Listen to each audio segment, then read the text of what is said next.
Studio by WordPress, est-ce que c'est une révolution ou une simple alternative à ce qu'on trouve déjà sur le marché? Il y a quelques mois à peine est sorti ça, Studio, par les équipes de WordPress, wordpress.com pour être plus exact, et c'est important pour la suite, vous allez voir. Et pour bien comprendre ce que ça fait, il va falloir revenir un petit peu en arrière et se poser la question de comment on fait pour travailler dans un site WordPress. Où est-ce qu'on peut travailler sur WordPress? Est-ce qu'il faut forcément un hébergement? Est-ce qu'il y a des outils en ligne? Est-ce qu'on peut bosser sur son ordinateur? Bref, on va répondre à cette question rapidement, et puis je vais vous présenter un éventail de solutions possibles aujourd'hui sur le marché, et puis on va s'attarder sur le fonctionnement de Studio, et vous allez voir que c'est pas très long à prendre en main, et je vous dirai ce que j'en pense à la fin de cette vidéo. Et avant de démarrer, on n'oublie pas de s'abonner à cette chaîne si ce n'est pas déjà fait. Si vous voulez vraiment progresser sur WordPress, vous n'avez pas le choix, il faut s'abonner à cette chaîne. C'est la chaîne numéro 1 sur WordPress à suivre aujourd'hui. Donc si jamais vous voulez faire un site WordPress, vous vous posez la question de où faire ce site. Est-ce que vous voulez le faire online ou offline? Online, ça va être finalement tout ce que vous trouvez sur Internet, tout ce que vous avez à disposition pour pouvoir bosser sur des sites, c'est-à-dire soit vous le faites directement auprès de votre hébergeur, soit il existe des outils qui permettent peut-être de faciliter le fait de pouvoir bosser sur des sites WordPress de test, peut-être avant d'avoir un hébergement par exemple, comme ça vous n'avez pas à vous soucier de tout de suite avoir un hébergement, peut-être vis-à-vis de votre client ça peut être un peu gênant, vous voulez pouvoir bosser tranquille de votre côté ou même juste faire des tests ou vous regardez des tutoriels sur YouTube par exemple et vous vous dites bah tiens j'aimerais bien tester l'extension qu'il me présente, du coup j'aimerais avoir 1, 2, 3, 4, 5 sites WordPress sous le coude, mais pas avoir forcément un hébergement pour tout ça. Bref, il existe pas mal de solutions. La première que je peux vous présenter rapidement et qui a émergé ces dernières années comme étant très populaire, c'est InstaWP. C'est un service qui vous permet justement de ne pas vous soucier ni du nom de domaine ni de l'hébergement, et vous avez une version gratuite qui est un petit peu limitée, puis sinon il va falloir du coup payer, mais c'est assez intéressant, ça vous permet de déployer des sites WordPress rapidement, de test et de faire plein de choses. Vous avez des templates, des préconfigurations avec des plugins déjà mis à l'intérieur, etc. Vous pouvez faire pas mal de choses comme ça et ça vous permet de faire des sites WordPress tranquillement. Ça, c'est la première solution ou le premier type de solution, puisque je suis sûr qu'il doit exister d'autres outils sur Internet qui sont sans doute beaucoup moins connus qu'InstaWP pour faire le job. La deuxième solution, c'est de le faire directement dans votre hébergeur. Donc c'est vrai que votre hébergeur, normalement, il vous permet de créer plusieurs sites WordPress facilement et vous pouvez créer 1, 2, 3 sites de test en plus de ce que vous avez déjà. Comme ça, vous pouvez bosser, faire vos tests et faire vos sites WordPress. Nous, en l'occurrence, chez Copilhost, qui est un hébergeur WordPress que j'ai lancé il y a quelques semaines. N'hésitez pas à aller voir, j'ai un tutoriel complet sur Copilhost, je vous mettrai le lien qui apparaîtra dans l'écran. Et pourquoi je vous montre spécifiquement notre hébergeur Copilhost? Parce qu'on a vraiment voulu faciliter ça justement. C'est pas toujours aussi simple pour beaucoup d'hébergeurs, mais chez Copilhost, vous pouvez simplement cliquer sur Nouveau et cliquer sur Créer un site de test.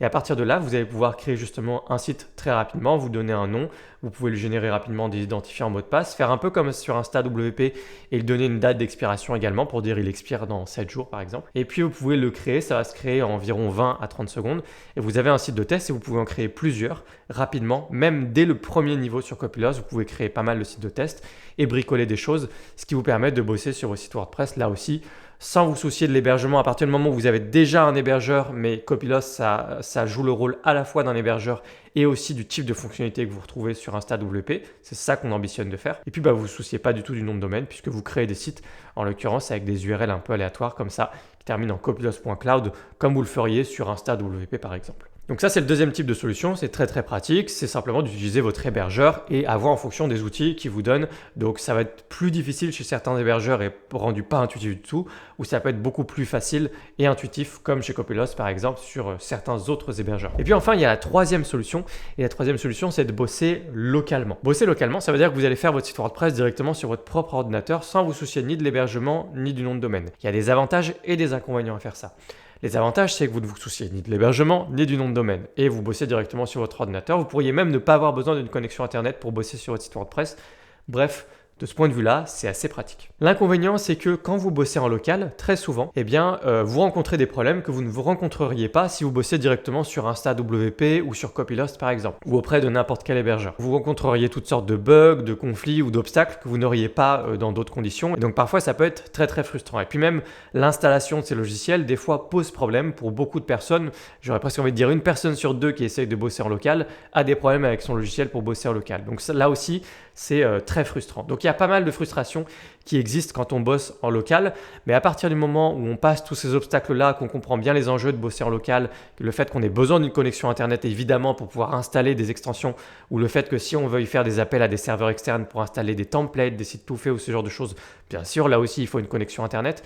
Si on comprend bien comment fonctionne le local, qu'on arrive à installer, qu'il n'y a pas de souci, là dans ce cas ça peut devenir très intéressant. La première solution qui existe pour bosser en local et la plus connue, c'est le logiciel qui s'appelle ni plus ni moins que Local. Donc vous allez sur localwp.com, c'est l'outil le plus connu aujourd'hui pour pouvoir faire ça. Je vous ai déjà fait un tutoriel sur la chaîne, donc je vous mets un lien qui apparaît dans la vidéo et vous pourrez aller voir ça juste après. Il y a une autre solution qui existe sur le marché que personnellement je n'ai jamais testé, donc je n'ai pas d'avis, mais c'est la deuxième solution la plus connue sur le marché, faite par Kinsta directement. Elle s'appelle DevKinsta et c'est la même chose, ça vous permet de créer des sites WordPress en local, c'est-à-dire directement sur votre ordinateur. La troisième solution qui a émergé récemment sur le marché, c'est tout simplement une solution proposée par WordPress directement. Elle s'appelle Studio. Là aussi, ça va vous permettre de bosser sur vos sites WordPress sur votre ordinateur directement. Ce que je vous propose, c'est directement de se rendre dans Studio. Je vous laisse l'installer de votre côté si besoin. Vous pouvez l'installer sur Mac et sur Windows, ça prend un clic et puis on se retrouve directement dans le logiciel. Voilà à quoi ressemble Studio. Et je dois bien dire que l'expérience client est, client, on n'est pas client en l'occurrence, c'est gratuit, mais l'expérience est totalement cohérente avec WordPress directement, en tout cas surtout la partie Site Editor qu'on a plus récemment dans WordPress. C'est assez raccord et c'est assez minimaliste. Donc ça, c'est quelque chose que j'apprécie beaucoup, c'est-à-dire qu'il n'y a pas grand-chose à faire concrètement dans ce logiciel, à part venir créer 1, 2, 3, 4, 5 sites WordPress, les activer ou les désactiver, je vais vous montrer ça dans une minute, et c'est tout. Et ensuite, vous vous connectez, vous faites ce que vous avez à faire, vous pouvez bosser sur votre site. Bref, ils ont rendu ça vraiment très très simple et de ce point de vue-là, je trouve que c'est plutôt une réussite parce que sur d'autres logiciels en général, c'est un tout petit peu plus compliqué. Enfin, c'est jamais vraiment très très compliqué. Donc, dans Studio, qu'est-ce que vous pouvez faire? On a des réglages ici avec un magnifique petit menu. J'ai pas grand-chose à vous montrer juste ici. Dans Réglages, on voit qu'on peut se connecter à WordPress.com. On va y revenir là aussi dans un instant. Et puis, au niveau de la vue, zoom in, zoom out, actual size, bref, il n'y a rien à faire à part se mettre en plein écran. Donc voilà, pour les réglages de Studio. À partir de là, vous allez pouvoir créer des sites WordPress sur votre ordi juste ici. Donc vous cliquez en bas sur ajouter un site et vous voyez que ici, vous pouvez simplement donner un nom à votre site, un chemin d'accès. Donc là, en l'occurrence, il a bien vu que j'avais déjà un site. Hop, voilà. Il faut juste changer le nom du site, comme ça le chemin d'accès est différent, il n'y a pas de problème. Vous pouvez cliquer sur ajouter un site, ça se crée relativement rapidement. Là, on peut faire un test ensemble, je compte. Voilà, ça a pris 11, 12, 13 secondes par là, donc c'est relativement rapide. Vous voyez qu'il y a la petite coche verte juste ici qui nous montre que le site est actif, donc il faut lancer le site pour que vous puissiez y accéder, soit le visiter, soit vous connecter à son back-office. Et je peux l'arrêter à tout moment, j'ai juste à cliquer juste ici et le relancer comme ça. Donc je peux aller également sur mes autres sites, les précédents que j'ai créés par exemple, mon premier site local juste ici, et le lancer. J'attends un tout petit peu et une fois qu'il est lancé, je peux accéder à mon site en local. Donc je vais cliquer sur site ouvert juste ici pour voir le site déjà. J'ai accès à mon site juste ici, puis en l'occurrence, je suis déjà connecté directement. Si jamais il y avait besoin de se connecter, dans tous les cas, vous avez juste à cliquer ici sur tableau de bord pour vous emmener au tableau de bord. Je pense que vous êtes automatiquement connecté, cela dit. C'est pour ça que j'étais déjà connecté. Vous serez toujours automatiquement connecté là en bossant comme ça en local. Et ensuite, c'est un site WordPress, ni plus ni moins. Donc, je peux aller de l'autre côté. Je peux me balader, faire tout ce que j'ai à faire.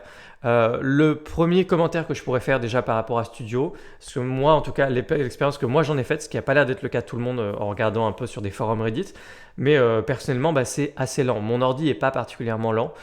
J'ai de bonnes spécifications techniques, mais en l'occurrence, là, vous voyez que c'est pas super réactif. On a l'impression d'un site WordPress qui a déjà 30 extensions avec 50 pages Elementor, etc. dans la vitesse à laquelle il charge les différents menus, alors qu'il s'agit d'un site vierge, absolument vide, avec rien dedans. Et les menus prennent vraiment du temps à charger. Donc j'ai l'impression que c'est un peu plus lent que ce que moi j'ai connu en tout cas sur le logiciel local, le premier que je vous ai montré. C'est même vraiment plus lent, malheureusement. Ici, là, le temps de cliquer sur outils, ça vient à peine de finir de charger. Bref, premier commentaire, la lenteur en bossant avec Studio. Quelque chose qui, moi, me gêne un petit peu. Deuxième commentaire que je peux faire, c'est que c'est extrêmement orienté vers l'éditeur de sites et la nouvelle génération de thèmes sur WordPress. Et donc, de ce point de vue-là, ça ne va pas ni plaire ni arranger tout le monde. Et pour ainsi dire, en fait, tout ce qu'ils ont voulu faire là dans toute la partie vue d'ensemble avec les différents raccourcis, etc., ça ne concernera qu'une minorité d'entre nous, une toute petite fraction des utilisateurs de ce logiciel, malheureusement, puisqu'il s'agit de liens vers des choses que beaucoup d'entre nous n'utiliseront pas. Je ne vais pas dire jamais, mais en tout cas peut-être d'ici plusieurs années, peut-être plus tard, mais en tout cas là aujourd'hui, la majorité des utilisateurs WordPress n'ont pas besoin de tout ça. Tout ça c'est quoi? Tout ça en fait ce sont des liens vers l'éditeur de site, donc la partie style, la partie éditeur de site à proprement parler, la partie navigation, modèle, page, tout ça vous envoie directement dans l'éditeur. Je vous montre, hein, du coup je clique sur éditeur de site, et ça va m'emmener à l'intérieur de l'éditeur de site, qui est cet endroit-là. Ce sont des fonctionnalités qui sont très peu utilisées pour l'instant par la majorité des utilisateurs et donc on voit bien en fait que le logiciel a été vraiment pensé par les mêmes équipes dans l'idée aussi de pousser l'éditeur de site et malheureusement tout ce qu'ils ont fait du coup dans Studio n'est pas très utile pour la majorité d'entre nous. Donc tout ça on oublie finalement, sauf pour ceux qui bossent avec l'éditeur de site. Et puis vous avez la possibilité d'ouvrir rapidement un explorateur de fichiers. VS Code, je ne sais pas si c'est parce que c'est lié au fait que j'ai installé l'éditeur VS Code sur mon ordi et il le voit tout de suite. Ça, j'avoue que je ne sais pas. Et puis enfin, vous avez accès ici à un terminal. Dans l'onglet partagé, on voit tout de suite que c'est un logiciel qui a été pensé par les équipes de WordPress.com, puisque pour le coup, là, il s'agit de faciliter le fait de pouvoir partager un site de démo, par exemple, à un client, de pouvoir le partager facilement sur Internet, mais ça se fait via WordPress.com. Donc là, on voit aussi les limites du projet et de l'intérêt du projet pour le plus grand dénominateur commun, c'est-à-dire la majorité des utilisateurs du logiciel open source de WordPress. À la fois déjà toute la partie site éditeur qui n'est pas utilisée du tout par la majorité des utilisateurs. Ensuite, les liens qui sont faits avec WordPress.com où ça ne concerne pas du tout là aussi la majorité des utilisateurs. Donc moi de mon point de vue, je trouve que c'est dommage. Donc là, ils le mettent vraiment en avant comme s'il s'agissait de partager un site démo à quelqu'un d'autre pour qu'il puisse rester en ligne et que vous puissiez le partager. Je ne sais pas si c'est un problème de formulation. Ou si c'est vraiment ça, parce que je pense que c'est aussi une manière de vous pousser à migrer vers WordPress.com. Une fois que vous avez fait votre site, vous pouvez le migrer facilement et le mettre facilement en ligne. Je suppose que c'est leur vision court-moyen terme. Et donc si là, il s'agit que du partage, soit c'est un problème de formulation, il s'agit aussi de migration, soit c'est aussi une question de migration. Et donc le seul outil qu'on vous proposera dans Studio, vraisemblablement, si vous voulez migrer vers un hébergeur, ce sera vers WordPress.com. Et puis enfin, vous avez l'onglet et réglages avec le nom du site, l'URL local, chemin, version WordPress. Petit problème de formulation ici, même pas de formulation, là ça devrait être écrit version PHP ici. Et puis les identifiants pour vous connecter à votre site juste ici. Et puis enfin, vous pouvez supprimer le site. Voilà. Du reste, vous voyez que l'utilisation est vraiment très simple et plutôt agréable de Studio. Il n'y a pas énormément de réglages, il n'y a pas énormément de choses à faire. Et honnêtement, c'est exactement ce qu'on lui demande de faire, ni plus ni moins. Donc moi, je suis assez convaincu par le logiciel Studio, si ce n'est finalement à la fois la partie éditeur de site et la partie WordPress.com qui malheureusement ne satisferont pas la plupart d'entre nous. Donc oui, Studio de WordPress, il s'agit ni plus ni moins d'une alternative à Local ou au logiciel de Kinsta. Mais finalement, Local faisait très bien le taf, il y a beaucoup plus de fonctionnalités. Studio est plus minimaliste, ça va plus à l'essentiel, c'est peut-être plus agréable d'utilisation, plus rapide, plus simple, mais il y a pas mal de choses, pas mal d'outils qui sont proposés qui ne nous intéressent pas réellement. Donc je trouve ça intéressant, j'ai hâte de voir ce qu'ils feront à un horizon de temps de 6 mois à 1 an, mais personnellement, j'aime pas trop travailler en local, il y a des contraintes qui me plaisent pas et donc je préfère travailler soit directement dans InstaWP, soit directement dans mon hébergeur comme Copilust. Qu'est-ce que vous pensez de Studio? Est-ce que vous allez l'utiliser? Est-ce que vous aimez travailler en local avec vos sites WordPress? Dites-moi tout en commentaire. Pensez à vous abonner à cette chaîne si ce n'est pas déjà fait. Si jamais vous voulez aller plus loin sur WordPress, nous avons des formations WordPress. Vous trouverez les liens en description. Vous pouvez vous former pour devenir freelance. Vous pouvez vous former à WordPress, à WooCommerce, à la création d'espaces membres et à un tas d'autres types de sites. Allez voir ça en description. Et moi, je vous retrouve dans une prochaine vidéo sur WordPress sur cette chaîne. À bientôt. Ciao!